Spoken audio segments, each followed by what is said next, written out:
Bienvenue sur payturdolaire.tv et la rubrique Tempo. Un beau retour du Festival d'Avignon 2025 et quelques perles, quelques trouvailles que j'ai bien sûr grand plaisir à partager avec vous. On va commencer par une comédie, ça s'appelle Après la pluie. C'est Joseph, 40 ans, il est phobique, dépressif, angoissé, mais pas encore suicidaire, c'est lui qui le dit. Et arrive chez lui une jeune femme, Aglaé, 35 ans, un peu alcoolique c'est vrai, mais en tout cas très péchue. Le rôle est joué par Amandine Pommier, qui est également l'autrice donc de cette pièce. Et j'ai là quelques images pour vous faire découvrir donc Après la pluie. Vous embêtez pas, j'ai compris l'idée.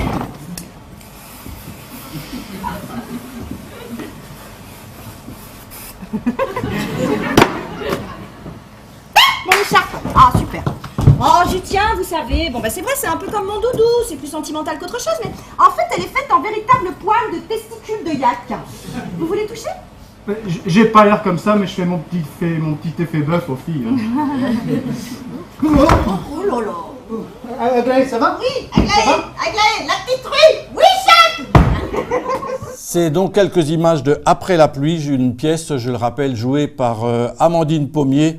Et dans le rôle du Joseph dépressif, nous avons tour à tour Pascal Lambert ou Nicolas Paillereau.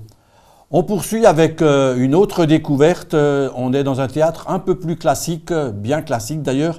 C'est L'Amour Molière, une pièce, disons, réalisée de manière originale. C'est un espèce de best-of des moments, disons, des passages de déclarations d'amour et autres propos amoureux, proposés donc par la Petite Compagnie. La pièce se déroule dans une grange, des bottes de foin.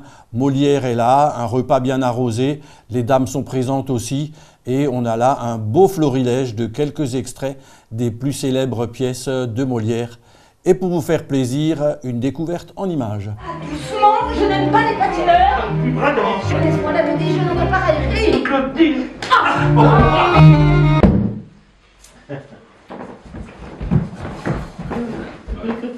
Avec votre permission, je ne l'épouserai point. Je suis votre très humble valet, mais avec votre permission, vous l'épouserez. Donnez-moi le temps de vous convaincre par mille et mille preuves de l'honnêteté de mes femmes.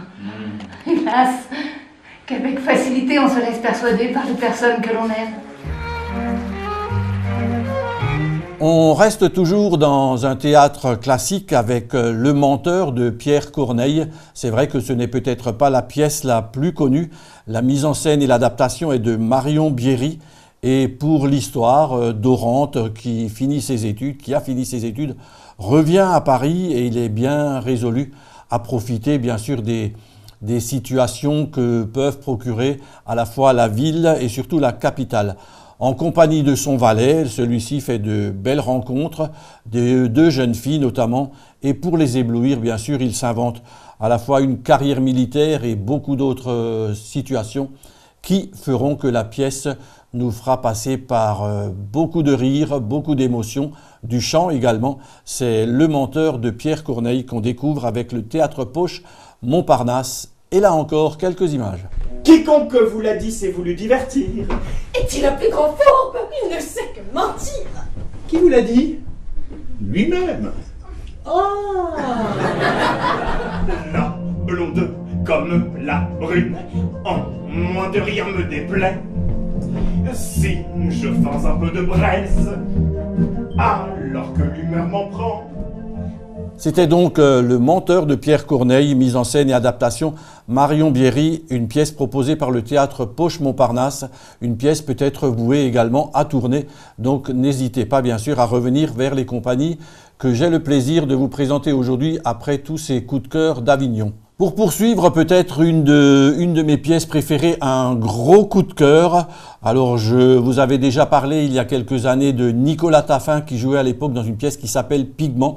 C'est un comédien de talent, une grande sensibilité. Et là, pour Voyage à Napoli, il partage la scène avec Lina Lamara, qui est également l'autrice de cette pièce.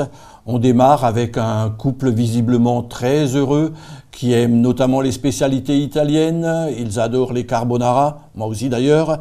Et c'est joué avec beaucoup de sensibilité. On démarre avec des scènes de bonheur. et le tout va basculer progressivement vers une situation, disons, un peu plus dramatique, peut-être un peu plus grave, lorsque Lina Lamara, donc, qui joue le personnage de la dame, de l'épouse dans le couple, propose une ouverture, un peu, disons, un peu de piment dans cette vie conjugale, et le tout bascule. Quelques images pour vous faire découvrir donc Voyage à Napoli. Bien.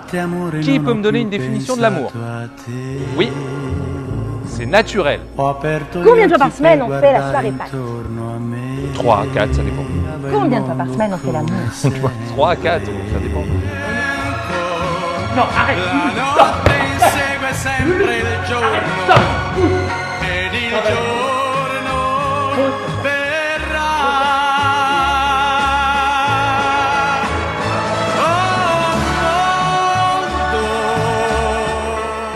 Voyage à Napoli, joué, je le rappelle, par la compagnie 8256 Street, si j'ai bien compris les notes et les informations. En tout cas, la pièce est belle et n'hésitez surtout pas à la glisser dans votre programme 2025-2026.